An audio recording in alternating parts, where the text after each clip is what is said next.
সংরক্ষিত বনাঞ্চল থেকে কাঠ পাচারের অভিযোগে এবার বড়সড় পদক্ষেপ। ত্রিপুরার উত্তর জেলার কদমতলায় বন দপ্তরের অভিযানে সামনে এলো অবৈধ কাঠ মজুদের চাঞ্চল্যকর তথ্য। একটি বাড়িতে বন দপ্তরের অভিযান ঘিরে উদ্ধার 700 ফুটেরও বেশি কাঠ।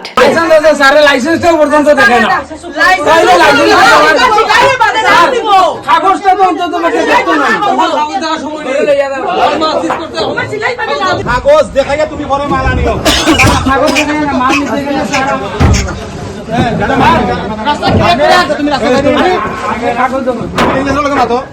ত্রিপুরার উত্তর জেলার কদমতলা ফরেস্ট বিটের ইছাই লালছড়া গ্রামে শুক্রবার দুপুর থেকে শুরু হয় ব্যাপক উত্তেজনা।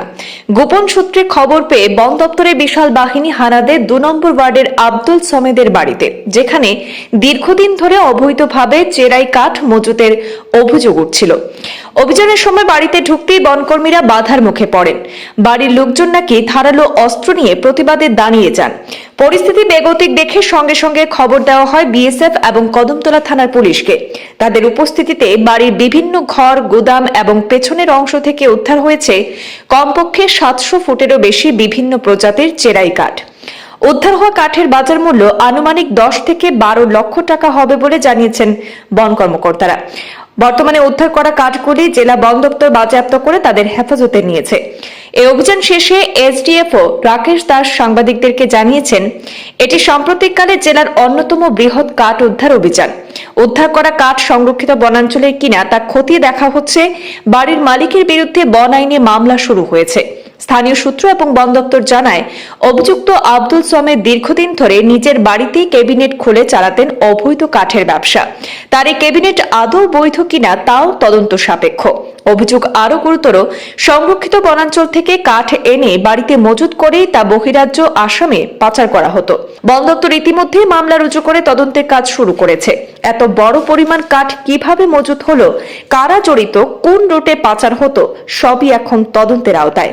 এখন দেখার বিষয়, বহুদিনের কাঠ চক্রের বিরুদ্ধে বন দপ্তর কতটা কঠোর ব্যবস্থা গ্রহণ করে।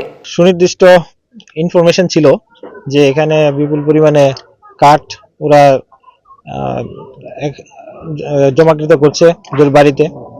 তা আমরা যথারীতি ওই সুনির্দিষ্ট তথ্যের ভিত্তিতে আমরা আজকে এখানে রেড করে দেখতে পাই যে এখানে ইলিগাল স্টক আছে।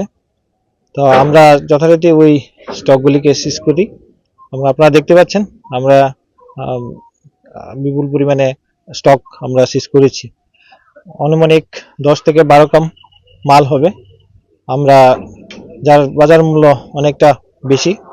তা আমরা এর সোর্স আইডেন্টিফাই করার জন্য চেষ্টা করছি, এগুলি কোথাও সংরক্ষিত বনাঞ্চল থেকে আনা হয়েছে কিনা বা কোথাও থেকে এনেছে আমরা তদন্ত করে দেখব। এগুলি তদন্তক্রমে যে আমরা যা হয় আমরা জানাবো আপনার। আমরা এখন অবধি কাউকে আটক করিনি।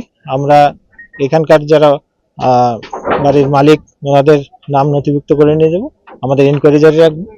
যদি কোনো ইলিগালিটি প্রমাণ হয় তাহলে আমরা যথারীতি আইন অনুযায়ী ব্যবস্থা নেব।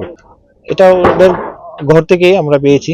আমরা ওরা বলছে যে এখানে কিছু ফার্নিচারও তৈরি করছে দেখছি। তো কোথা থেকে ওরা সোর্স মানে কাঠ তৈরি আনে সেগুলিকে আমরা আইডেন্টিফাই করার চেষ্টা করছি। বাড়ির মালিকের নাম সুমেদ আহমেদ।